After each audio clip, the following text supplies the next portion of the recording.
नमस्कार दोस्तों, कैसे हैं आप सभी लोग। आज के इस वीडियो में हम डिस्कस करने वाले हैं मध्यकालीन इतिहास का सेकंड लेक्चर, जिसमें हम डिस्कस करेंगे दिल्ली सल्तनत को।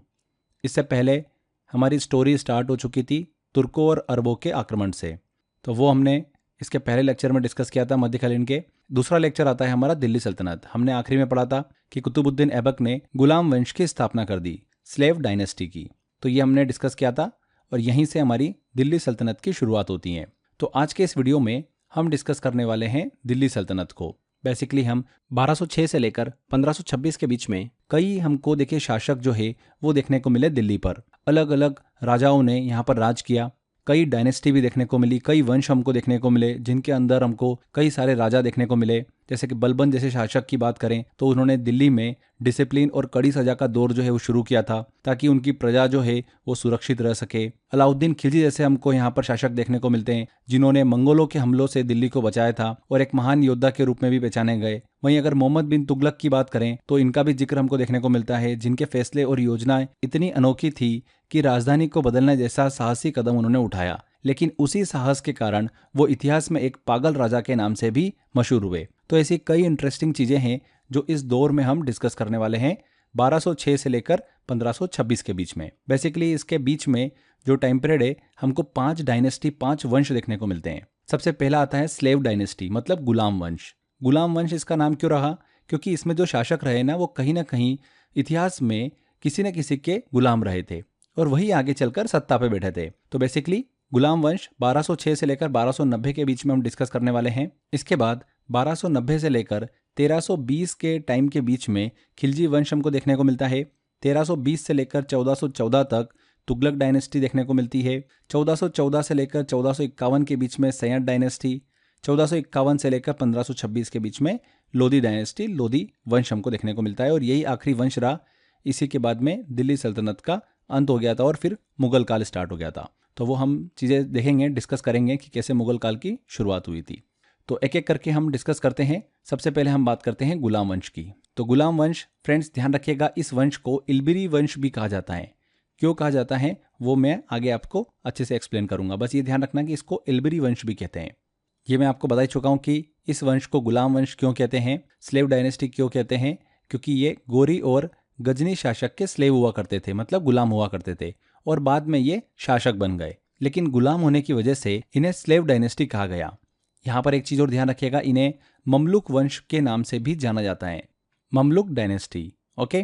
कुतुबुद्दीन ऐबक की बात करें तो इसने गुलाम वंश की स्थापना करी। 1206 से लेकर 1210 तक का समय चलता है कुतुबुद्दीन ऐबक का। कुतुबुद्दीन ऐबक गुलाम वंश के पहले शासक थे। उन्होंने 26 जून 2006 को राज्य अभिषेक करवाया था और अपनी राजधानी किसे बनाया था? लाहौर को बनाया। हालांकि उन्होंने कभी भी सुल्तान की उपाधि जो है वो धारण नहीं की। कुतुबुद्दीन ऐबक को 3 प्रमुख उपाधियों से जाना जाता है। लाख बख्श कहा जाता है इन्हें। क्यों कहा जाता है? लाखों का दान करने वाला। पील बख्श भी कहा जाता है, हाथियों का दान करने वाला। और कुरान खां, क्योंकि उन्हें कुरान की आयतें जो है वो याद थी। कुतुबुद्दीन ऐबक ने दिल्ली में प्रसिद्ध सूफी संत ख्वाजा कुतुबुद्दीन बख्तियार काफी के सम्मान में कुतुब मीनार का निर्माण जो है वो शुरू किया था। हालांकि इसका निर्माण जो है कंप्लीट बाद में कराया था इल्तुतमिश द्वारा। शुरुआत जरूर इसने कर दी थी कुतुबुद्दीन ऐबक ने, बट काम पूरा नहीं करा पाया था। वो काम पूरा हुआ था इल्तुतमिश के समय में, है ना। तो एग्जाम में ये भी क्वेश्चन पूछ लेते हैं कि नींव किसने रखी थी? तो नींव रखी थी कुतुबुद्दीन ऐबक ने। और कुतुब मीनार का काम जो है वो पूरा किसने करवाया था? इल्तुतमिश ने करवाया था। कुतुबुद्दीन ऐबक के समय के दौरान कई निर्माण कार्य हमको देखने को मिलते हैं, जैसे कुव्वत उल इस्लाम मस्जिद। कुतुब मीनार के पास स्थित ये मस्जिद जो है कुतुबुद्दीन ऐबक द्वारा बनाई गई थी। इसके अलावा 2.5 दिन का झोपड़ा, अजमेर में स्थित यह मस्जिद पहले संस्कृत विद्यालय और मंदिर था, जिसे बाद में मस्जिद में परिवर्तित कर दिया गया। इसे मोहम्मद गोरी के आदेश पर बनाया गया था। 2.5 दिन का झोपड़ा। इसके अलावा हमने कुतुब मीनार तो डिस्कस कर ही लिया था। कुतुब मीनार की नींव जो रखी थी वो किसने रखी थी? कुतुबुद्दीन ऐबक ने रखी थी। देखिए, बाद में इल्तुतमिश ने इसका काम पूरा करवाया था। फिर बिजली गिरने के कारण इसकी सबसे ऊपरी मीनार जो है वो टूट गई थी, कुतुब मीनार की। उसको बाद में फिरोज शाह तुगलक जब आया था, उसने उसका वापस से निर्माण कार्य कराया था। तो ये चीज़ भी दिमाग में रखिएगा। कुतुब मीनार की हाइट की बात करें तो इसकी हाइट है लगभग 73 मीटर के आसपास। यूनेस्को ने इसको अपनी लिस्ट में शामिल किया था 1993 में। यहाँ पर एक इंटरेस्टिंग चीज़ ध्यान रखिएगा, कुतुबुद्दीन ऐबक का जो सेनापति था बख्तियार खिलजी, उसने नालंदा विश्वविद्यालय पर अटैक करके उसमें आग लगा दी थी और उसे ध्वस्त कर दिया था। फिर इसके बाद में कुतुबुद्दीन ऐबक की चोगान मतलब पोलो खेलते हुए घोड़े से गिरने की वजह से मृत्यु हो गई थी। एग्जाम में पूछा भी गया था कि इनमें से किस शासक की मृत्यु पोलो खेलते हुए घोड़े से गिरकर हुई थी। तो किसकी हुई थी? कुतुबुद्दीन ऐबक की हुई थी। तो कुतुबुद्दीन ऐबक की मृत्यु होने के बाद में इसके बाद गुलाम वंश का अगला शासक जो बनता है वो कौन बनता है? आराम शाह। कौन बनता है? आराम शाह। कुतुबुद्दीन ऐबक की मृत्यु के बाद में कुछ तुर्की सरदारों ने कुतुबुद्दीन ऐबक के पुत्र आराम शाह को लाहौर में सुल्तान बना दिया और वो स्लेव डायनेस्टी का अगला सुल्तान बन गया। लेकिन इसके बाद जो इल्तुतमिश था उसने आराम शाह को दिल्ली में बुलाया और दिल्ली में इल्तुतमिश ने आराम शाह की हत्या कर दी और खुद क्या बन गया? सुल्तान बन गया। तो हम डिस्कस करते हैं इल्बरी डायनेस्टी, मतलब स्लेव डायनेस्टी के अंदर ही आती है ये, जिसका फाउंडर कौन था? इल्तुतमिश था। इसीलिए इस वंश को इल्बरी वंश भी कहा जाता है। ठीक है, समझ में आया आपको? मैंने स्टार्टिंग में बताया था इल्बरी वंश कहा जाता है इसको, क्यों कहा जाता है ये आपको क्लियर हुआ होगा। इल्तुतमिश ने ही इस डायनेस्टी की स्थापना करी, सब डायनेस्टी बोल सकते हैं इसको हम। तो आराम शाह की मृत्यु के बाद में इल्तुतमिश आया। इल्तुतमिश ने अपनी सत्ता को संभाला। इल्तुतमिश का पूरा नाम क्या है? शमशुद्दीन इल्तुतमिश, जो कि इल्बरी तुर्क था। इसलिए इस डायनेस्टी को इल्बरी डायनेस्टी के नाम से भी जाना जाता है। इल्तुतमिश को गुलामों का गुलाम कहा जाता था क्योंकि मोहम्मद गोरी के गुलाम कुतुबुद्दीन ऐबक ने इसे खरीदा था और इल्तुतमिश कुतुबुद्दीन ऐबक का दामाद भी था। कुतुबुद्दीन ऐबक के टाइम इल्तुतमिश बादोन का गवर्नर हुआ करता था। जब इल्तुतमिश राजा बना तो उसने बहुत सारे चेंजेस किए, जैसे कि उसने कैपिटल को लाहौर के स्थान पर दिल्ली को बनाया, दिल्ली शिफ्ट कर दिया। 2029 ईस्वी में बगदाद के खलीफा अल मुंतासिर बिल्लाह से सुल्तान की उपाधि प्राप्त की और दिल्ली सल्तनत के पहले वास्तविक सुल्तान भी बने। सल्तनत पीरियड का फर्स्ट रूलर बना था जिसने सुल्तान की उपाधि धारण की थी इल्तुतमिश ने। इस कारण से इल्तुतमिश को दिल्ली सल्तनत का ओरिजिनल फाउंडर भी माना जाता है। तो अगर आपसे इस तरीके से घुमा के एग्जाम में क्वेश्चन पूछ ले तो ये चीज़ दिमाग में रखिएगा। इसके अलावा इल्तुतमिश ने तुर्कान-ए-चहलगनी की स्थापना की, मतलब इन्होंने 40 प्रमुख तुर्क अमीरों का एक समूह बनाया जिसे तुर्कान-ए-चहलगनी कहा गया। आगे देखिए इंपॉर्टेंट, इन्होंने इक्ता प्रणाली को शुरू किया इल्तुतमिश ने। इस प्रणाली के अंतर्गत सैनिकों को रेगुलर सैलरी के बदले भूमि प्रदान की जाती थी। इसके अलावा इल्तुतमिश पहला ऐसा तुर्क सुल्तान था जिसने प्योर अरेबिक कॉइन जो है वो स्टार्ट किए थे। इल्तुतमिश ने सिल्वर, टका और कॉपर का जीतल चलाया था और टका पर टकसाल का नाम लिखने की शुरुआत जो है वो इल्तुतमिश ने की थी। इस समय के कॉइन पर शिव के साथ नंदी और चौगान घुड़सवार जो है वो बनाए गए थे। इल्तुतमिश के अगर हम दो मेन अपोनेंट की बात करें तो वो थे ताजुद्दीन यल्दोज और नासिरुद्दीन कुबाचा। इन दोनों के साथ ही इल्तुतमिश ने एक युद्ध लड़ा था, एक बैटल लड़ी थी। इस युद्ध को ही थर्ड बैटल ऑफ तराइन के नाम से जाना जाता है। 1215 से लेकर 1216 में यह युद्ध लड़ा गया था इल्तुतमिश और ताजुद्दीन एंड नासिरुद्दीन के बीच में। इस युद्ध में इल्तुतमिश की जीत हुई थी। आगे देखिए इल्तुतमिश के कुछ अगर देखिए समय के दौरान हुए निर्माण कार्यों की बात करें तो कुतुब मीनार का देखिए पूरा काम जो है वो इल्तुतमिश ने कराया था। हालांकि कुतुब मीनार की नींव जो है वो कुतुबुद्दीन ऐबक ने रखी थी। इसके अलावा सुल्तानगढ़ी का मकबरा जो दिल्ली में है उसका काम भी इसने ही करवाया था। अपने पुत्र नासिरुद्दीन महमूद की कब्र पर यह मकबरा इन्होंने बनवाया था, जो भारत का पहला मकबरा माना जाता है। इल्तुतमिश को इंडिया में गुम्बद फॉर्मेशन का पिता कहा जाता है। इसके अलावा इल्तुतमिश ने हौज सुल्तानी की स्थापना की थी। दिल्ली में इस विशाल जलाशय का निर्माण कराया जिसे सूर्य की टंकी भी कहा जाता है। आगे चलकर 1236 ईस्वी में इल्तुतमिश की मृत्यु हो गई और मृत्यु के बाद में उसके उत्तराधिकारी को लेकर कॉन्फ्लिक्ट जो है वो संघर्ष शुरू हो गया था, क्योंकि मरने से पहले इल्तुतमिश अपनी बेटी रजिया सुल्तान को रूलर बनाना चाहता था। लेकिन कई ऐसी ताकतें थी जो कि रजिया सुल्तान को रूलर जो है वो बनाने नहीं देना चाहते थे।